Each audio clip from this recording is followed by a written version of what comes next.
बिस्मिल्लाहिर्रहमानिर्रहीम। अस्सलाम वालेकुम व्यूवर्स, कैसे हैं आप सब लोग। आई होप आप सब ठीक है। Welcome to my channel. आज मैं आपके साथ शेयर कर रही हूँ क्लब सैंडविच की रेसिपी, जो बहुत ही ज़्यादा यम्मी लगता है। चाहे आप इसको चाय के साथ सर्व करें या कोल्ड ड्रिंक के साथ, तो ये बहुत ही मज़े का लगता है। बच्चों का बर्थडे हो या उनको लंच बॉक्स में देना हो, या कोई गेस्ट आ रहे हो, या फिर ख़ुद आप घर पे इंजॉय कर सकते हैं इसको चाय के साथ। तो ये बहुत ही ज़्यादा टेस्टी लगता है।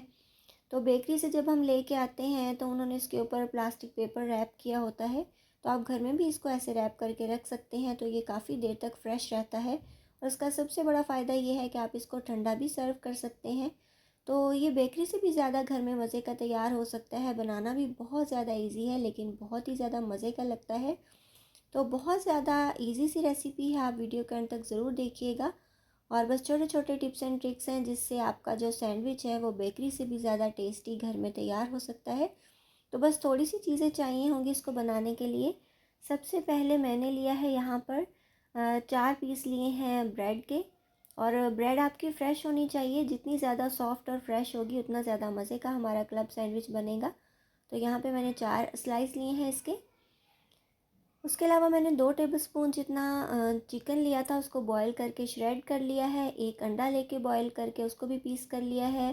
थोड़ी सी बंद गोभी है, थोड़ा सा खीरा है, थोड़ी सी गाजर है, तकरीबन एक टेबलस्पून जितनी, और इसको भी मैंने बारीक कट कर लिया है। उसके बाद मैं मायोनीज़ ले रही हूँ। प्लेन मायोनीज़ लेना है हमने, तो ये तकरीबन 1-1.5 टेबलस्पून जितना हम बाउल में ऐड कर लेंगे। और इसके बाद इसमें ऐड करेंगे हम अपना चिकन को हमने कोट करना है मायोनीज़ के साथ। और बेकरी में आपने देखा होगा व्यूवर्स के बहुत ही कम चिकन यूज़ करते हैं वो, तो घर में जो है ये बहुत ही यमी बन सकता है, जितनी मर्ज़ी चीज़ें आप ऐड करें। तो एक चुटकी जितना नमक डाला, एक चुटकी जितनी काली मिर्च ऐड की, और बस इसको मिक्स कर लेना है अच्छे तरीके से। आप चाहें तो मायोनीज़ बढ़ा भी सकते हैं। तो बस मिक्सिंग जो है वो अच्छे तरीके से करनी है। ऐसा नहीं होना चाहिए कि एक साइड पे नमक कम हो और दूसरी साइड पे तेज़ हो जाए। तो बस ये ख्याल रखिएगा कि नमक मिर्च जो है वो इक्वल आपकी चीज़ों के अंदर फैल जाए, मायोनीज़ भी अच्छे तरीके से मिक्स हो जाए। तो पहले हमने चिकन को मायोनीज़ नमक मिर्च के साथ कोट करके मिक्स करके रख देना है। उसके बाद जो हमने अंडा बॉयल किया था और उसको पीसेस में चॉप कर लिया था, और उसके अंदर हमने मायोनीज़ ऐड करनी है थोड़ी सी। तो आप जितने सैंडविच बना रहे हैं उसी हिसाब से चीज़ें ऐड कीजिएगा। अगर आपको मायोनीज़ ज़्यादा अच्छी लगती है तो आप मायोनीज़ ज़्यादा भी ऐड कर सकते हैं, नमक मिर्च भी बढ़ा सकते हैं अपने टेस्ट के अकॉर्डिंग। लेकिन एक बात का ध्यान रखना है कि नमक आपने ज़्यादा नहीं लेना, क्योंकि मायोनीज़ भी सॉल्टी होती है। तो अगर आप नमक डालेंगे थोड़ा ज़्यादा, तो वो और भी तेज़ लगेगा। तो बस आपने बैलेंस का ख्याल रखना है। पहले हमने चिकन को मायोनीज़ और नमक मिर्च के साथ मिक्स किया, फिर हमने अंडे को इन चीज़ों के साथ मिक्स किया। तो अब जो वेजिटेबल्स मैंने चॉप करके रखी थी उनको मिक्स कर लूँगी मायोनीज़ के साथ। तो बस मिक्सिंग अच्छे तरीके से करनी है। अगर आप शिमला मिर्च वगैरह डालना चाहते हैं तो वो भी ऐड कर सकते हैं। तो बस हमने ये मिक्सिंग कर ली है। अब हम जो अपना सैंडविच है उसकी असेंबलिंग करेंगे। तो फर्स्ट स्लाइस पे मैं लगा रही हूँ चिकन, जो हमने मायोनीज़ के साथ मिक्स करके रखा हुआ था, और इसको पूरा अच्छे से फैला देंगे हम स्लाइस के ऊपर। और आप देख रहे हो कि काफ़ी अच्छी सी कोटिंग भर के आई है।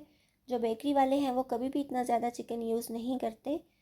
तो दूसरे स्लाइस पे मैं लगा रही हूँ अंडा। इसको भी हमने पूरे अच्छे तरीके से फैला लेना है, और दोनों स्लाइसेस को मैं एक साइड पे रख दूँगी। और फिर तीसरा स्लाइस लेंगे, उसके ऊपर हम अपनी वेजिटेबल्स की कोटिंग करेंगे। और जैसे हमने चिकन और एग लगाया था स्लाइस पे, वैसे ही हम एक स्लाइस पे लगा देंगे ये अपनी वेजिटेबल्स। तो बहुत ही अच्छे तरीके से सारी साइडों पे हम इनको फैला देंगे। और आप देख रहे हो कि इतनी ज़्यादा सब्जियां बेकरी वाले कभी भी यूज़ नहीं करते। तो घर में ये बहुत ही ज़्यादा यमी बनता है, जितनी मर्ज़ी चीज़ें आप ऐड करें। तो लास्ट वाला स्लाइस इसके ऊपर रखेंगे, थोड़ा सा इसको प्रेस कर देंगे हम, ताकि ये खाने के दौरान खुल नहीं जाए। तो बस हल्का सा प्रेस करेंगे, और उसके बाद हमने इसकी कटिंग करनी है। कटिंग आप अपनी चॉइस के अकॉर्डिंग कीजिएगा। अगर आप स्क्वायर लाइक करते हैं तो स्क्वायर कर लें। मैं इसको ट्रायंगल में कट कर रही हूँ। तो ये स्लाइसेस थोड़े से लंबे थे। ब्रेड अगर बिल्कुल प्रॉपर स्क्वायर होगी तो उसके बहुत ही मज़े के ट्रायंगल्स बनेंगे। तो बस हमने तेज़ छुरी लेनी है। छुरी आपकी जो है वो तेज़ होनी चाहिए, तो उससे बहुत कटिंग नीट आएगी। तो बस एहतियात के साथ हमने इसको कट कर लेना है। और हमारा बहुत ही मज़े का 4 लेयर्ड क्लब सैंडविच बन के रेडी है। बहुत ही ज़्यादा यम्मी लगता है, बहुत ही मज़े का लगता है। और स्पेशली बच्चे तो इसको बहुत ही ज़्यादा पसंद करेंगे, क्योंकि इसमें जो है वो स्पाइसेस वगैरह नहीं है, मिर्चें ज़्यादा नहीं हैं। तो हेल्दी भी है क्योंकि इसमें फ़्रेश वेजिटेबल्स हैं और इसके अंदर अंडा है, इसके अंदर चिकन है। तो ये आपका high protein club sandwich ready हो चुका है। तो बहुत ही मज़े की रेसिपी, आई होप आपको अच्छी लगी होगी। मिलेंगे इंशाल्लाह नेक्स्ट वीडियो में। अल्लाह हाफिज़।